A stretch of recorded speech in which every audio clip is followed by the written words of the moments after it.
संजय काका पाटील यांचा कार्यकर्ता संवाद मेळावा संपन्न. काका हाच आमचा पक्ष, कार्यकर्त्यांचा निर्धार. कार्यकर्ता संवाद मेळाव्याला हजारोंच्या संख्येने कार्यकर्ते उपस्थित. सांगलीच्या तासगाव तालुक्यात आज संजय काका पाटील यांचा कार्यकर्ता संवाद कार्यक्रम संपन्न झाला. संजय काका, तुम आगे बढ़ो, हम तुम्हारे साथ है या घोषणांनी सर्व परिसर दणाणून गेला होता. मेळाव्यामध्ये कार्यकर्त्यांच्या मध्ये एक नवीन ऊर्जा, उत्साह दिसून येत होता. यावेळी अनेक कार्यकर्त्यांनी आपली मते व्यक्त केली. आम्हाला कोणत्याही पक्षाची गरज नाही. काका हाच आमचा पक्ष. काका जो निर्णय घेईल तो आम्हाला मान्य आहे, असा निर्धार कार्यकर्त्यांनी केला. सांगली जिल्ह्यासाठी सर्वात जास्त निधी मंजूर करून आणणारा पहिला खासदार संजय काका पाटील आहेत व पक्ष असो या नसो, आम्ही कायम संजय काका पाटील यांच्या पाठीशी राहू, अशी ग्वाही कार्यकर्त्यांनी दिली. या कार्यक्रमाच्या वेळी हजारो कार्यकर्ते उपस्थित होते.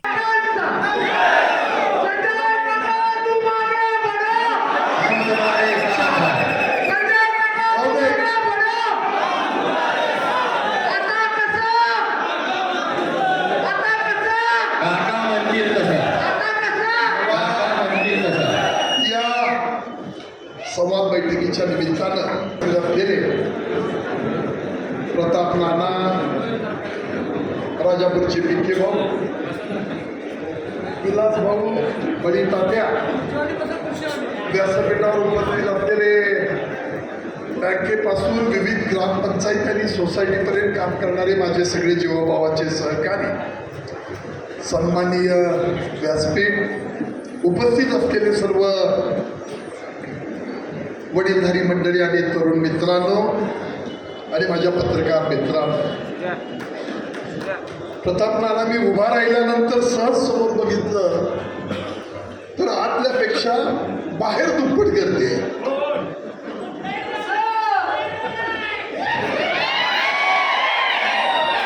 आजच्या या संवाद मेळाव्यामध्ये आपल्या सगळ्या सहकाऱ्यांनी आपापल्या भावना व्यक्त केल्या, पण मी एका गोष्टीची कबुली निश्चितपणाने देईन की आपल्या संवाद मेळाव्यामध्ये बोलत असताना आपण टीका टिप्पणी न करता आपण आपल्या भावना व्यक्त कराव्यात, हा मात्र निश्चितपणाने मी सगळ्या कार्यकर्त्यांना विनंती केली आणि माझी त्या बाबतीतली सूचना आहे असं सांगितलं.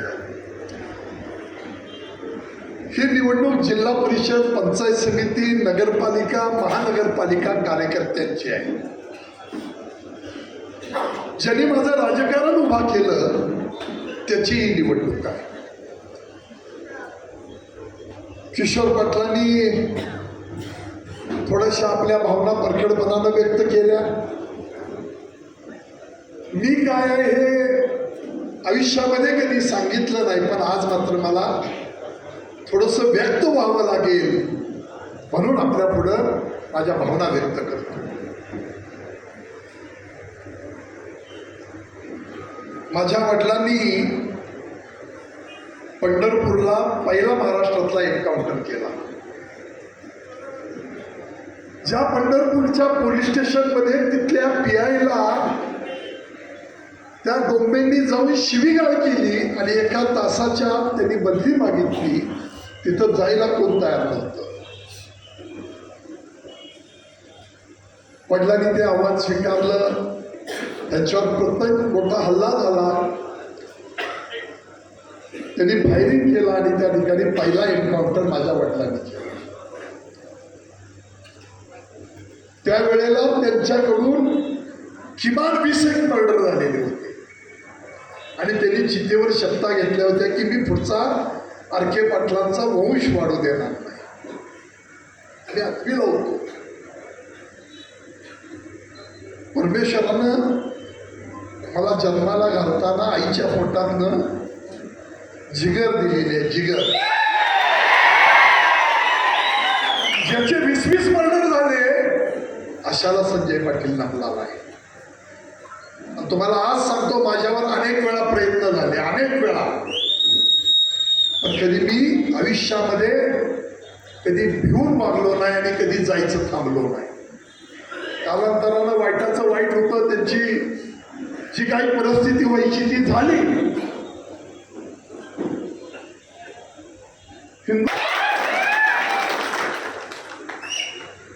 आणि पदावरनं गेल्यानंतर मला एसपीचा फोन आला, तुमचा बॉडीगार्ड ठेवायचा आहे. मी म्हटलं मला गरज नाही, माझ्या जीवाचं रक्षण करायला माझी मायबाप.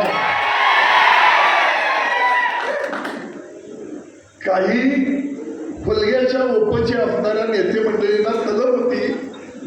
पदावरनं खाली उतरल्यावर सांगितलं माझ्या नादाला लागू नकोस, उजळलेलं सुद्धा बघू देणार. तो संजय पाटील किशोर बोलता बोलता आपण म्हणाला की प्रभाकरची काळजी करता का. महिन्या 2 महिन्यापूर्वी मी सांगितलं ज्या लोकांनी मला उभं केलं त्यांची अवहेलना करणार नाही. हे राजकारण त्यांनी उभं केलं, संपलं तरी बेहतर. या लोकांशी इमानदारीनं राहणार, कुणाचीही संघर्ष करावा लागला, कुठल्याही पक्षाशी करावा लागला तर तो संजय पाटील करणार. मी दाखवून देतो, मला फिकीर कशाची नाही. अहो सत्तेत असताना कुणाशी जुळलं, फक्त मी नीतीनं वागलो, न्यायानं वागलो, भ्रष्टाचार व्याधिचार या गोष्टीपासून लांब राहिलो. मॅच्युरिटी नावाचा भाग येतो, अनुभवानं समाजाचं हित करावं म्हणून थोडीशी सामंजस्याची भूमिका निश्चितपणानं घेतली.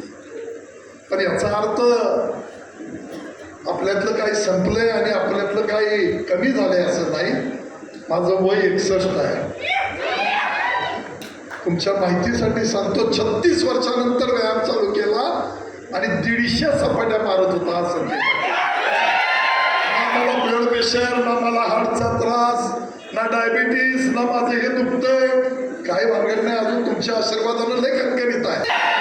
त्यामुळं जी निवडणूक कार्यकर्त्यांची आहे, जिल्हा परिषद असतील, नगरपालिका असतील, महानगरपालिका असतील, पंचायत समिती असतील, त्याच्यामध्ये तन मन धन अर्पण सगळं करून संजय पाटील तुमच्या बरोबर असेल हा विश्वास तुम्हाला देतो. पक्ष, चिन्ह, सत्ता, पैसा, संस्था काही नसताना आपण संघर्ष केला. आता तर तुमचं एवढं मोठं बळ आहे. 1995 सालच्या विधानसभेला आबा डॉक्टर भाऊ आबा उभारले, दिनकर आबा, फार मोठ्या फरकानं आपला पराभव झाला. 97 साली जिल्हा परिषद लागली. आज सांगतो, आदाटे नावाचे आपल्याकडे तहसीलदार, त्या तहसीलदारांच्याकडे मार्केट कमिटीला बिनविरोध केलं म्हणून मी रागानं अर्ज दिला आणि 2 ठिकाणी नाव असता कामा नये असा आदेश होता. मी तासगावातलं नाव कमी करा, कारण संघर्ष आपल्याला करायचा आहे. त्यावेळी काही कार्यकर्त्यांनी सांगितलं मार्केट कमिटीला कॉम्प्रोमाइज करूया. मी आदाड्यांच्याकडे अर्ज दिला, पण नीतीच्या मनात वेगळं होतं. तुम्ही सगळ्यांनी शक्ती दिली आणि संजय पाटील त्या संघर्षातनं उभा केला. तो आमदार विधान परिषदेवर गेला, त्याला खासदार केलं आणि आजही कुठलं पद, मला वाटतं इंद्रजित म्हणाला की आजही कुठलं पद नसलं तरी संजय काका बोलतोय म्हणल्यानंतर अजून कुठल्या अधिकारी वेगळ्या पद्धतीनं वागण्याचा प्रयत्न करत नाही. ती तुमची शक्ती पाठीची आहे, म्हणून हे घडतं. मला सांगायचा मतीत अर्थ आहे की त्यावेळी 97 साली आपण एक चिंचणी गाव काढलं आणि पूर्व भागातल्या जिल्हा परिषदेला जोडलं. जिल्हा परिषदला आपण चांगल्या फरकाने अपक्ष उभा राहिलो. त्याच्या आधी मी युवक काँग्रेसचा अध्यक्ष झालो. तो प्रचंड मोठा संघर्ष केला आणि शंकरराव चव्हाणांनी प्रधानमंत्र्यापर्यंत त्या तक्रारी करून आपणाला ते पद दिलं होतं. 2 महिन्याच्या आत या तालुक्यातल्या जनतेसाठी युवक काँग्रेसचं अध्यक्षपद सोडलं आणि विकास आघाडीच्या माध्यमातून आपण लढलो. सुनील भाऊ, माझ्या माहितीप्रमाणे 5,000 मताचं जिल्हा परिषदमध्ये अंतर राहिलं. जे 50,000चं होतं ते 5,000वर आलं. 99 साली इलेक्शन केली, 3200 मतावर आलं, म्हणजे 1600 मताचा फरक राहिला. 2004 साली 4400 मताचा फरक राहिला. आत्ताचा फरक का, कशासाठी, कुणी केला, कुणावर आक्षेप आहे. मगाशी आमचे रमेश कोळेकर, त्यांची आई सरपंच आहेत आरेवाडीच्या, बिरोबा देवस्थानाचं गाव आहे. ते सांगितलं आम्ही पुजारी आहे. ज्या कवठेमंकाळ तालुक्यामध्ये धनगरपट्ट्यातली जी गावं आहेत त्या गावाला जाणाऱ्या टेंबू योजनेचं बानूरगडमध्ये किती वर्ष काम पेंडिंग पडलं होतं. बानूरगडचा बोगदा पास झाला नव्हता. बानूरगडच्या बोगद्याचा पास करून त्या असणाऱ्या कॉन्ट्रॅक्टरला दर देऊन ती कामं करायला लावून पाणी आपण पहिल्यांदा आणलं ते नागदच्या ओढ्यात आणलं. बरोबर आहे का. कधीही सोशल मीडिया असेल, प्रिंट मीडिया असेल किंवा आमच्याकडच्या काही बाबी असतील, इलेक्ट्रॉनिक मीडिया असेल, कधीही सांगितलं नाही की मी हे केलं. मी केलं म्हणेल तर त्या दिवशी मला गर्व आला, दर्प आला, अहमपणा आला, तो येता कामा नये. या लोकांनी मला हे बळ दिलंय, त्यांच्यासाठी काम करणं माझं कर्तव्य आहे हे समजून केलं. प्रमोद आप्पा तू म्हणालास, एकदा नव्हे 1000 वेळा लोकांनी सांगितलं की आपण केलेल्या कामाची नावं दुसरे वाढवत आहेत. मी माझं कर्तव्य मानलं की हे काम मला लोकांनी खासदार केलं, मला राज्यातले मुख्यमंत्री असतील, मंत्री असतील, मला मदत करताय तालुक्याच्या विकासासाठी, ते आपलं कर्तव्य म्हणून केलं. काय नॅशनल हायवेची कामं झाली, ताकारी, टेंबू, म्हैसाळ, 7-7, 8-8 हजार कोटीच्या आपण या सगळ्या भूमिका घेतल्या आणि त्याला मान्यता घेतली, पैसे आणले. राज्यापुढं अडचण होती, केंद्रातनं पैसे आणले 2091 कोटी पहिल्यांदा म्हैसाळला आणले, जतपर्यंत पाणी नेलं. त्याच्या आधी काही मंडळींनी निश्चित काम केलं, मी नाकारत नाही. पण योजना पूर्णत्वाला नेताना ज्या काय अनुशेषाच्या बाबी होत्या त्या अडचणीच्या होत्या, त्याला मार्ग काढले. देवेंद्र फडणवीसांनी मला कृष्णा खोऱ्याचंही उपाध्यक्षपद दिलं होतं. दोन्ही गोष्टीचा समन्वय ठेवला, वरून पैसे आणले आणि या सगळ्या बाबी पूर्ण केल्या. त्याचा अभिमान माझ्या मनामध्ये. आजकालची परिस्थिती आपण पाहतो, कोण कोणावर बोलतोय, काय चाललंय, कुणाला कुणाचं ताळमेळ नाही, काय. ह्या सगळ्या अवस्थेमध्ये माझ्यासारख्या मनाची निश्चितपणाने घुसमट होती. पण मी तुम्हाला आज शब्द देतो, तुम्ही जे म्हणताय ना तुम्हाला पक्ष म्हणून आम्ही काम करतोय, तुम्ही म्हणाल ते धोरण, मी आज तुम्हाला शब्द देतो, कार्यकर्ता हा माझा पक्ष आहे. कार्यकर्ता म्हणून त्या पक्षाचं आपण काम करू, नाहीतर आपली विकास आघाडी आहे. अहो आघाडी कधी आपण काढली, किती वर्षापूर्वी. मगाशी कवडग्याचा एक जाधव इथं बसले होते, बैलपुली असणारा आपला तासगावचा गावडे कुठं आहे, किंवा तो बिचारा बैलपुली काम करत होता, प्रत्येक मोर्चाला हजर आहे. आमच्या कौलग्याचे जाधव कुठे गेले, आजारी माणूस आहे, मुलगा वारला, माने कुठे गेले, आपले मिस्त्री तुमचा जाधव कुठे गेले. या सगळ्या बाबी आठवणारा आणि त्यांची आठवण ठेवणारा मी कार्यकर्ता आहे. मला भय भीती कशाचीही नाही, माझं कोणीही बिघडू शकत नाही. मला खूप परमेश्वरानं तुमच्या पाठीशी जी तुमचं बळ आहे, शक्ती आहे, ती मला दिलेली आहे. मला फिकीर नाही. अहो जो जगण्या मरण्याला घाबरला नाही तो पुढाऱ्याला काय घाबरला. ज्याला रस्त्यावर बसलेला कोंबड्या उठत नाही त्याला संजय पाटील घाबरला.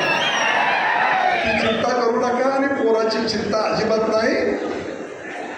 त्याचं नशीब घेऊन जो जन्माला आला असेल त्याला क्लिअर सांगितलंय, लोकांसाठी आयुष्य घालवायचं आहे. मधल्या काळात त्याने एका गोष्टीचा उल्लेख केला, कारखान्याच्या अडचणी होत्या, कर्ज खूप झालं, एवढ्या मोठ्या पदावर काम करत होतो, 1000 कोटीची टेंडर या जिल्ह्यात आणली. पण एका कॉन्ट्रॅक्टरनं सांगितलं ना की संजय पाटलाला पैसे दिले, तर टांगे खाल्लं संजय पाटील जायला. अशी भीक आणि कमिशन खाऊन संजय पाटील मोठा होणार नाही. व्यापार करेल, धंदा करेल, पण राजकारणाचा धंदा केला. मला आपल्याला सांगायचं आहे की या सगळ्या भूमिका निश्चितपणानं आपण पार करू. तुम्ही सगळी दुपारी 1:30-1:45 वाजल्यापासून आलेली मंडळी आहे. काही माणसं लग्नीला उठली, तरुण पोरं पुढच्या जागा मिळायची नाही म्हणून उठली नाही. तुम्हाला एक शब्द देतो, एक वचन देतो, मी जो निर्णय आपल्याला करायचा आहे त्यावेळी तुमच्याशी निश्चितपणानं बोलेन. पण आता निवडणुकीच्या तयारीला लागा. तुम्ही पक्ष, पार्टी, चिन्ह, झेंडा इकडे बघू नका. आपणाला आपल्या पद्धतीनं पुढं जायचं आहे, एवढं डोळ्यापुढे ठेवा. कसलीही फिकीर आपल्याला नाही. तुमच्यासाठी निश्चितपणानं इथनं पुढचं आयुष्य हे जनतेसाठी आणि कार्यकर्त्यासाठी असेल हे अभिवचन तुम्हाला द्यायला मी या ठिकाणी उभा आहे. मला 10 वर्ष सत्ता दिली, उद्या कोण होईल न होईल त्या बाबी नंतरच्या आहेत. पण आत्ता आपल्या पुढे एक प्रश्न आहे, ती कार्यकर्त्यांची लढाई आहे, ती ताकदीनं करूया. आता आरक्षण पडते, आरक्षण पडले की आपण उमेदवार ठरवून कामाला लागूया, एवढी आपल्याला विनंती